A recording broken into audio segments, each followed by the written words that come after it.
तो नमस्कार दोस्तों, स्वागत है आपका हमारे चैनल आरवी देसी डॉक्टर पर। दोस्तों, आज हम आपको बताएंगे कि रोग क्या है, क्या सभी रोग एक हैं, क्या उनके कारण भी एक हैं या उनकी चिकित्सा भी एक है। आज हम स्पष्ट रूप से आपको स्पष्ट करेंगे कि रोग क्या है, असल में रोग क्या है। दोस्तों, रविंद्रनाथ ने एक स्थान पर लिखा है कि भारत देश के सदैव कोशिका एक रहती है, कि वह अनेकता में एकता की स्थापना करना चाहता है।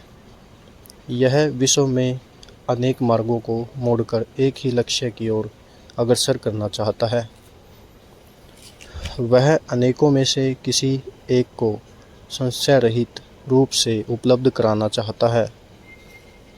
उसका उद्देश्य यह है कि जो बाहरी विभिन्नता दिखाई देती है, उस विभिन्नता को दूर करके अपने भीतर को जो गुण संयोग होता है, उसे प्राप्त करना चाहिए।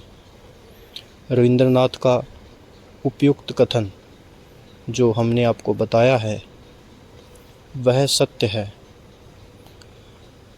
इसका कारण यह है कि हमारे शास्त्रों में आया एक है कि एक मेवा द्वितीय ब्रह्म, अर्थात ब्रह्म एक ही है, दूसरा नहीं है।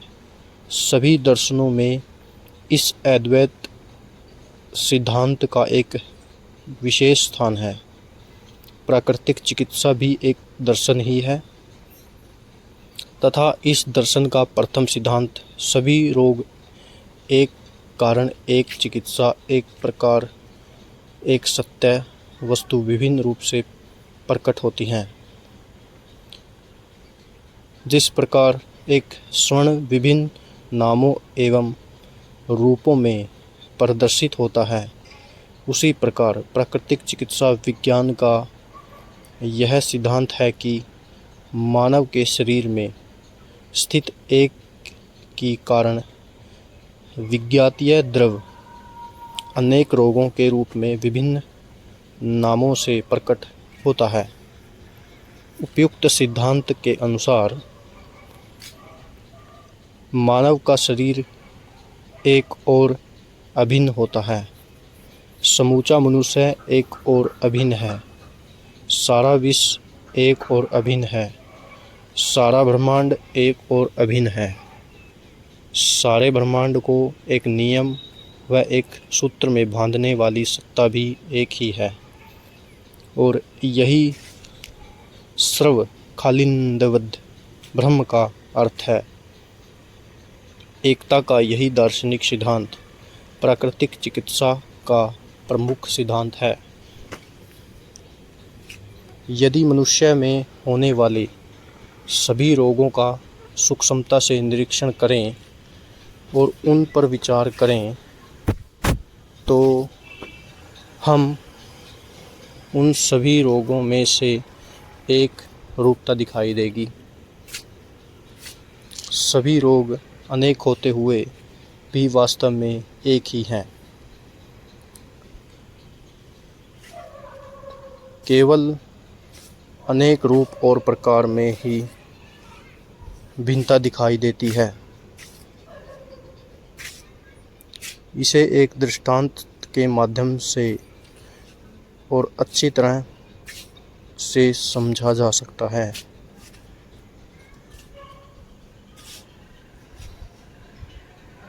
माना एक घर में 4 लोग रहते हैं जो पूर्ण रूप से अप्राकृतिक जीवन व्यापन करते हैं, उत्तेजक व मादक पदार्थों का सेवन करते हैं, अधिक मात्रा में ठूस ठूस कर अनाप शनाप चीज़ें खाते हैं, शरीर दूषित द्रव्य, जिन्हें हम चिकित्सा की भाषा में विजातीय द्रव कहते हैं, से भर जाता है। इसका परिणाम यह होता है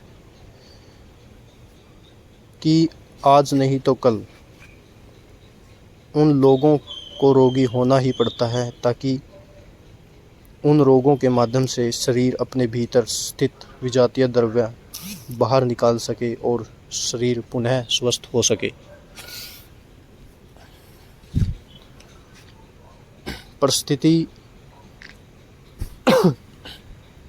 उनकी आयु व शारीरिक प्रकृति आदि के अनुसार उन 4 प्राणियों में से प्रत्येक में एक ही रोग नहीं हो सकता, बल्कि सभी के शरीर में अलग अलग रोग उत्पन्न होते हैं। किसी को दस्त आना शुरू हो सकते हैं, किसी को बुखार हो सकता है, किसी को गठिया हो सकता है, किसी को बवासीर हो सकती है। देखने पर ये सभी रोग एक दूसरे से भिन्न लगते हैं, परंतु वास्तव में एक ही हैं, क्योंकि सभी का कारण एक ही अर्थात विजातीय द्रव्य का शरीर में जमा होना होता है। अब प्रकृति के मल बहिष्करण की क्रिया, जो कि मनुष्य के रोगी होने की दशा में होती है, में रोगी और अनेक उनके जो चिकित्सक का क्या कार्य है। उनका कार्य मल बहिष्करण में प्रकृति को सहयोग करना चाहिए, अर्थात उपवास, युक्ताहार, जलोपचार, जीवनी शक्ति को बढ़ाना और मल विसर्जन के सभी मार्गों को खोलकर इस कल्याणकारी प्रक्रिया को आसान बनाना होता है। इस प्रकार हमने देखा कि संसार के सभी रोग वास्तव में एक ही हैं तथा उनके कारण निदान व चिकित्सा भी एक ही है। अधिकांश ऐसा देखा जाता है कि कोई रोगी अपने किसी एक राग विशेष के उपचार के लिए प्राकृतिक चिकित्सा के पास आता है, परंतु जब वह चिकित्सा करवा रहा होता है तब उसे पता चलता है कि कई अन्य रोग सामने आ गए हैं जो पहले दिखाई नहीं दे रहे थे। अतः वह पूर्ण स्वस्थ होकर जाता है, क्योंकि यह सिर्फ रोग की चिकित्सा नहीं बल्कि पूरे शरीर की चिकित्सा है। एक ही प्राकृतिक चिकित्सा द्वारा सभी रोग समाप्त हो जाते हैं। तो दोस्तों, इसमें आपने जाना कि सभी रोग एक हैं, उनके कारण भी एक हैं।